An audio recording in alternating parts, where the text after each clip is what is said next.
It's a barbecue. I'm from California. Thailand This is from Thailand. วันนี้อ้ำนะคะจะมาช่วยคุณบริตในการสื่อภาษาไทยค่ะ We're cooking shish kebabs today. ตอนนี้เราทำอาหาร This is chicken. ชิคเก้นเชคกบับนะ You คะ can use pork, fish, สามารถใช้หมูได้เนื้ seafood, อได้ anything ซี you want. ฟู้ดได้ทุกอย่างที่คุณต้องการนะคะ We're slow cooking some ribs. แล้วก็อันนี้เป็นสโมกนะคะในการย่างลมควันค่ะ And we've got some just chicken wings. แล้วก็มีไก่ลมควันค่ะ But you can put a whole chicken or anything you want. จะใช้ไก่เป็นตัวก็ได้นะคะ หรือว่าจะใช้ไก่ในเป็นส่วนของเฉพาะไก่ก็ได้ค่ะ So we're cooking with this coconut charcoal. ทานอัดแท่งค่ะกะลาจากกะลามะพร้าวนะคะ It's a million times better than regular charcoal. Am I right? Yes sir right See? Pure coconut shell. Do not cut trees anymore. The planet is falling apart. เราไม่ตัดต้นไม้นะคะ เราไม่ตัดต้นไม้มาทำถ่านนะคะ เราใช้จากกะลามะพร้าว 100% นะคะที่เหลือใช้แล้วนะคะ Big companies are coming to countries like Thailand and it's illegal to cut trees, but they're still doing it. ก็คือมีหลายบริษัทที่เกี่ยวข้องนะคะมาเข้าสู่ประเทศไทยของเราเนี่ยก็คือรณรงค์ไม่ให้ตัดต้นไม้นะคะเพื่อที่จะใช้ในการแค่กะลามะพร้าวอย่างเดียว Stop using wood, go to coconut. หยุดทำร้ายต้นไม้นะคะใช้ถ่านกระจากกะลามะพร้าวอย่างเดียว This burns longer, อันนี้ hotter, ค่ะความแรงสูงนะคะ แล้วก็ทนไฟอยู่ได้นานค่ะ no smoke, ไม่มีควัน very little ash, ไม่มีกลิ่น and it's going to be the same price. So just stop using wood. ราคาก็ไม่แตกต่างจากที่เดิมมากนะคะจากไม้ It'll เพราะฉะ burn นั้น for เรา 4 ควรจะหยุด hours. การตัดต้นไม้ All right, in the franchise, ค่ะในแฟรนไชส์ของเรานะคะแฟรนไชส์คามาโดกัปตัน accessories, accessories, ส่วนประกอบของมันนะคะ อุปกรณ์ก็จะมีตะขอ charcoal. มีถ่านจากกระดามะพร้าว 100% Again, in the franchise, this is an idea for one customer. They want fast food. ก็คือนี้ค่ะเรามีไอเดียเรามีความคิดนะคะเพิ่มขึ้นก็คือสำหรับลูกค้าที่ต้องการอาหารไวๆนะคะที่ว่าไม่ต้องนั่งทานนะคะ take away อย่างเงี้ยเอากลับบ้านได้เราก็จะออกแบบนี้นะคะมีแก้วมีกระดาษ For inside the restaurant, we have many ideas, many things we can give you. สำหรับการที่ในร้านอาหารนะคะ เราก็มี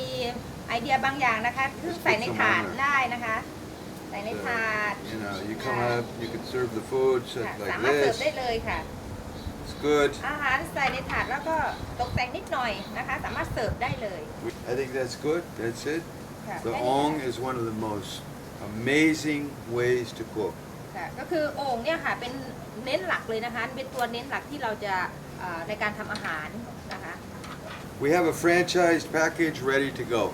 ค่ะแล้วตอนนี้นะคะจากคามาโดกัปตันโคราชนะคะ ตอนนี้เรามีแฟรนไชส์ที่พร้อมที่จะนำเสนอกับทุกคนแล้วค่ะ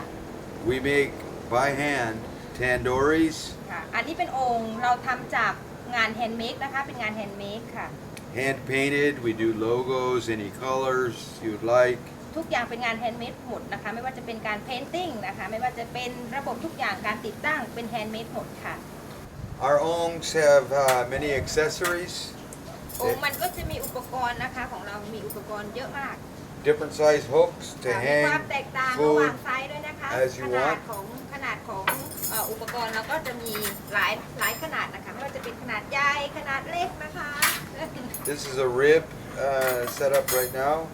I'm going to put it up a little higher on this accessory. ค่ะก็คืออันนี้เป็นตัวฐานของมันข้างบนนะคะเราก็จะเซตอัพโดยการตั้งอย่างนี้นะคะแล้วก็แขวนแบบนี้ค่ะ The shish kebabs. อันนี้ชิคกะบับนะคะ This is all พอ cooked เรา now. เสียบไม้เสร็จปุ๊บเราเสียบลงไปเราก็ย่างในโอ่งเลยได้เลยนะคะเวลามาสุกแล้วก็รูดออกอย่างนี้ได้เลยค่ะ Home, สำหรับร้านอาหาร Resorts สำหรับบ้านรีสอร์ทนะคะ we're ready. เรา We พร้อม have a แล้ว package. เราพร้อมแล้วกับแพ็กเกจวันนี้ค่ะ It comes with the menus, the recipes, เฟรนช์ชายวันนี้เราเสนอ ideas ไปพร้อมกับไอเดียนะคะพร้อมกับเมนูอาหาร fast food cups with a cold beer. ค่ะก ารจากแบบฟาสต์ฟู้ดนะคะกับเบียร์เย็นๆค่ะ The amazing charcoal. Amazing Charcoal ก็คือเป็นเมื่อความมหัศจรรย์มากของถ่านอัดแท่งนะคะ Wood chips Wood Chip ค่ะไม้ for smoke. เศษไม้สำหรับลมควันนะคะ And not only do we make the ong or tandoori, we make full barbecues as well with closing lids that are made the same way with the clay. ค่ะแล้วไม่ใช่เราทำแค่โอ่งอย่างเดียวนะไม่ใช่เราทำแค่โอ่งอย่างเดียวนะคะ เราทำตัวเตาบาร์บีคิวสามารถเปิดปิดได้ด้วยนะคะ มีหลายขนาดนะคะสามารถชมได้ที่ร้าน You can visit us at our website at kamadocap.com. ค่ะมาเยี่ยมชมสินค้าของเราในเว็บไซต์ได้นะคะที่ kamadocap.com ค่ะ You can give us a call at 094-164-0863. ค่ะสามารถโทรหาเราได้ที่เบอร์ 062-704-8735 ค่ะ Beautiful. บ๊ายบาย